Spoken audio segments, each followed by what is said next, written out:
The girl who betrayed me. I met Lila on the first day of high school. She had this smile that made you feel like you were the only person in the room, soft and warm, but there was a spark in her eyes, like she knew secrets you didn't even know about yourself. She was funny, clever, and somehow protective, like she was always looking out for you without you even asking. I remember thinking, finally, someone who actually gets me. We became inseparable almost immediately. We bonded over our shared obsession with old mystery novels, staying up way too late watching movies we weren't supposed to, complaining about the cafeteria's terrible food. People joked we were like twins, always together, finishing each other's sentences. I trusted her completely. I told her everything, my dreams, my fears, my embarrassing secrets. She was my confidant. I thought we'd be friends forever. But things started to change slowly, almost imperceptibly. It began with tiny flickers, moments that seemed small but somehow didn't sit right. A teacher complimented me on an essay I had worked tirelessly on, and I noticed her smile falter, just for a moment. I told myself I was imagining it, that I was overthinking, but that flicker stayed in the back of my mind. Then the rumors started. At first, they were little whispers behind my back, small enough I could ignore them. People laughing as I walked by, classmates smirking in the hall. But soon, it got worse. My clothes, my personality, even my family were turned into jokes. The quirky jackets and necklaces I loved were called weird and attention-seeking. My kindness became fake and pretentious. My dream of writing a novel was mocked as thinking she's better than everyone else.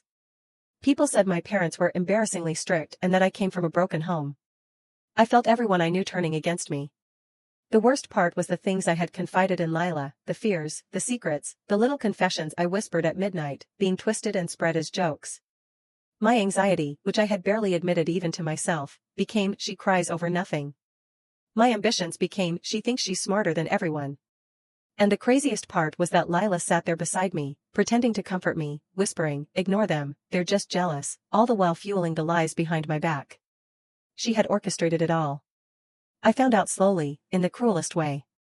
It was during lunch one afternoon, months after the rumors had started. I was sitting alone in the far corner of the courtyard, pretending to read while really just trying not to cry. A group of girls was sitting nearby, talking and laughing loudly, and I heard my name. Normally, I'd tune it out, but something in their tone made me freeze. One of them said, well, Lila told me she cried for an hour because her crush didn't text her back. Can you imagine? So dramatic. My heart stopped. Lila had told them? How could they even know that? I had told her in confidence one night over the phone when I was feeling vulnerable and stupid. I waited until they left, then went home and replayed every conversation in my mind. Every rumor, every twisted story, every cruel laugh, I realized it had all come from things I had trusted her with. Still, part of me refused to believe it. I didn't want to. So I tested her. I told her something made up, about transferring schools because my dad was getting a job in another state. She acted shocked, concerned, hugged me, said, "You'd really leave me?" 2 days later, someone leaned over in class and said, "So, you're moving away, huh?" That was it. The confirmation. I felt dizzy, sick to my stomach. I excused myself and locked myself in the bathroom, staring at my reflection and feeling the walls of my world collapse. Every comforting word, every shared laugh, every time I cried to her about being hurt, it had been a trap. She had been the one orchestrating my pain. For a long time, I hated her. I wanted to confront her, to scream, to make her feel a fraction of what I had felt. But I realized something, giving her that power would let her control me forever. So instead, I focused on myself. I poured myself into schoolwork, writing, anything that made me feel like I had control. I stayed quiet, patient, and calculated. I let every insult, every rumor, every sideways glance become fuel.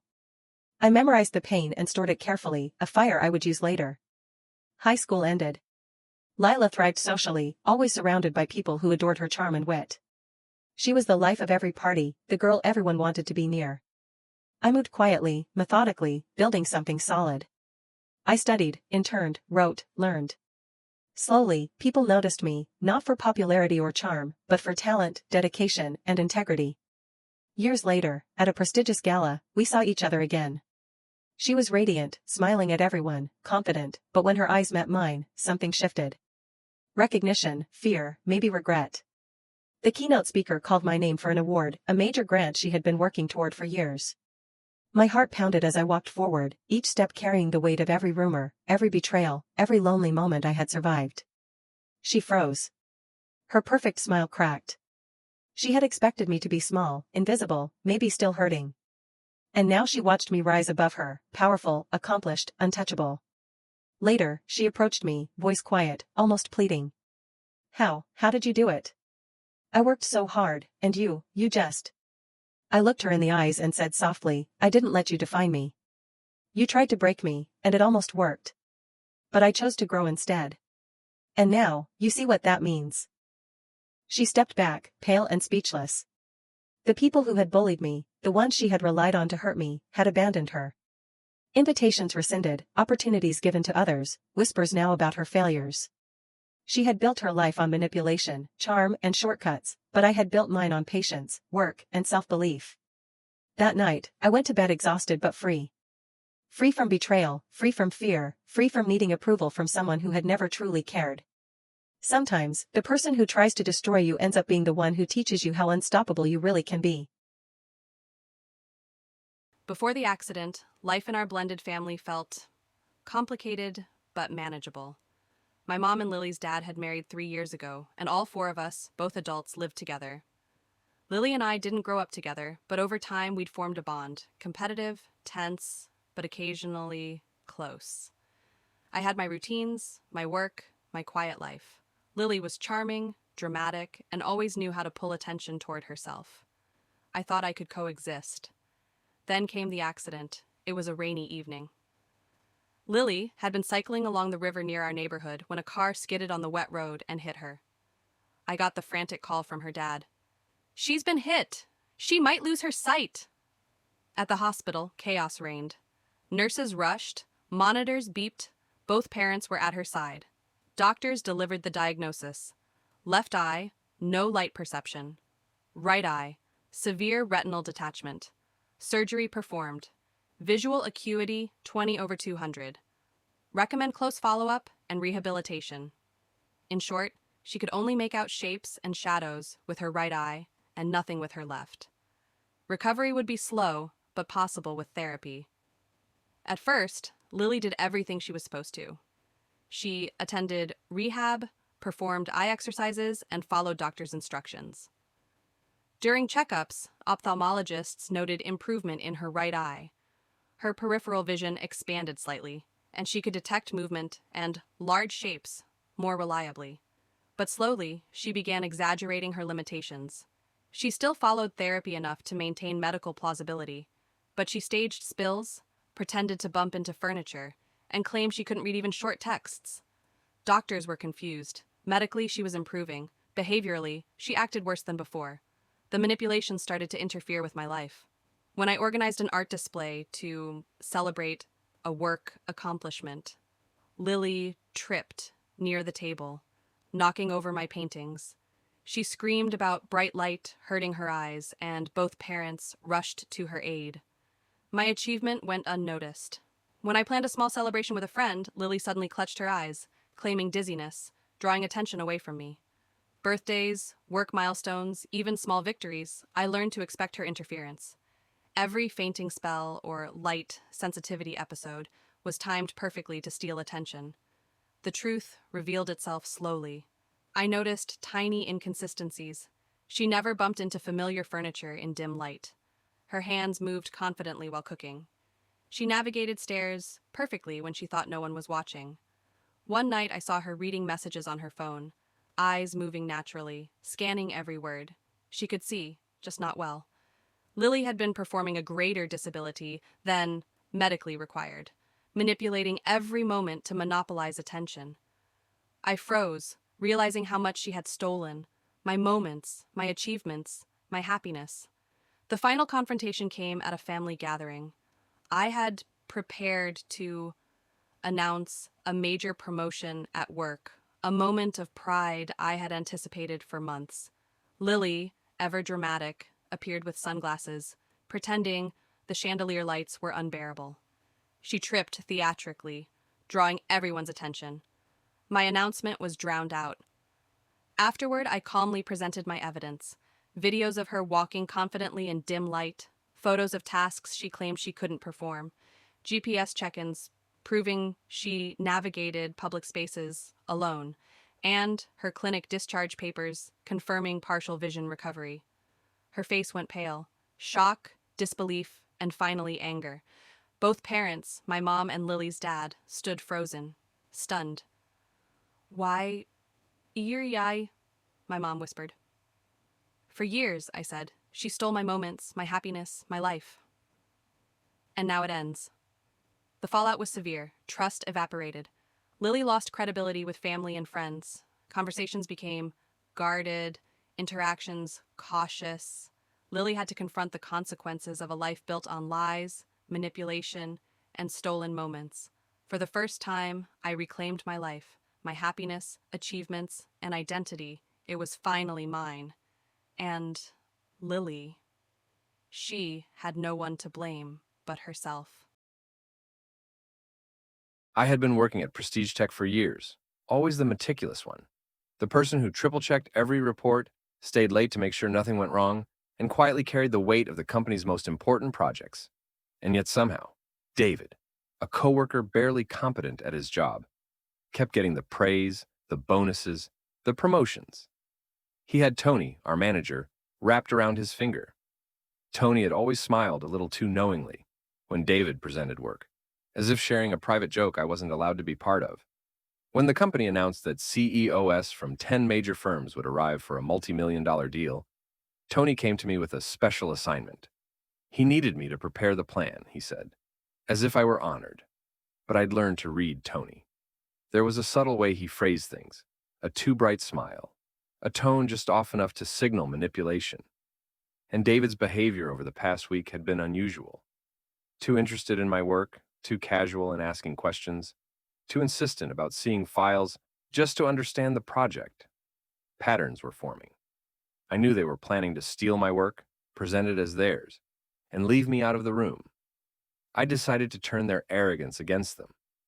I created a decoy plan, deliberately flawed yet convincing, and left it in a shared folder on the network where David could easily access it. I crafted it knowing exactly how David would react.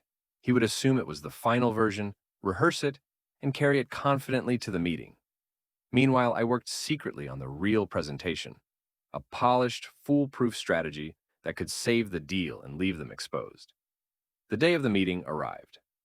Tony, as usual, tried to keep me tied up with last-minute administrative tasks, suggesting I wouldn't make it into the boardroom in time. David strutted in ahead of me, printed decoy plan in hand, smugly congratulating himself in whispers to Tony, who grinned back, clearly thrilled. The CEO of our company, Mr. Whitmore, sat at the head of the table, his expression calm but expectant. He had always treated David as his golden employee, praising his charm and apparent competence in every meeting.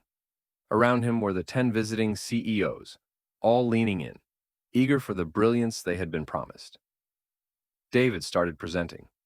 At first, everything looked confident. Charts and graphs were displayed neatly, projections listed methodically. But soon, cracks appeared. Numbers didn't add up. One chart predicted impossible profits. Another slide contained terminology that made no sense.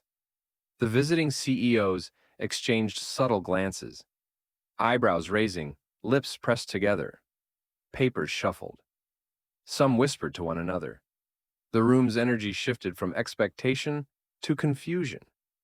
Mr. Whitmore's brow furrowed slightly, lips tightening as his eyes darted between David and the slides. David's confident tone faltered. He skipped a slide, stumbled over a number, and began to stammer, trying to explain away the inconsistencies. Tony shifted in his chair, too, realizing the room wasn't buying what they had planned. Beads of sweat formed on David's forehead. He tried to recover, throwing in buzzwords, hoping someone would nod, but it was too late. The illusion was crumbling. I walked in then, calm, collected, carrying my laptop. Every step felt deliberate. The atmosphere shifted instantly. The CEOs turned, watching, curious. I connected my laptop, launched the real presentation, and began speaking. Every point was precise, every projection clear, every contingency plan accounted for. Questions were asked, and I answered immediately, with confidence and authority. The difference was staggering. Where David had stumbled, I flowed seamlessly. The visiting CEOs leaned forward, nodding, taking notes, murmuring approval. Mr. Whitmore's eyes widened as recognition flashed across his face. This is the work I should have seen all along. David and Tony sat frozen. Their panic was palpable, the smug smiles gone. One of the CEOs asked a pointed question about supply chain efficiency. David froze, looking toward Tony for help. I answered, providing detailed solutions and demonstrating foresight that impressed everyone. Another CEO asked about projected profits under unforeseen market conditions. I laid out scenarios, backup plans, and risk mitigations. The room erupted in discussion, all eyes now on me. By the end of the presentation, the deal was finalized. A multi-million-dollar contract secured. The visiting CEOs were animated, impressed, discussing implementation strategies openly. Mr. Whitmore leaned back in his chair, looking directly at me, nodding, admiration clear in his eyes. Marcus, this is extraordinary. This is exactly why you're invaluable to this company. David's face had gone pale. Tony's expression twisted between disbelief and fury. They had been exposed publicly. Every previous act of stealing my work, every promotion David had undeservedly received, was now overshadowed by their humiliation. HR quietly escorted both of them from the room shortly after, whispers of past manipulation circulating immediately. I finally received the recognition I had long earned. A promotion, a generous commission from the multi-million-dollar deal, and public acknowledgement in front of the company. And as for David and Tony, they learned the hard way that arrogance and dishonesty eventually meet consequences, and that underestimating the quiet, observant employee is a grave mistake.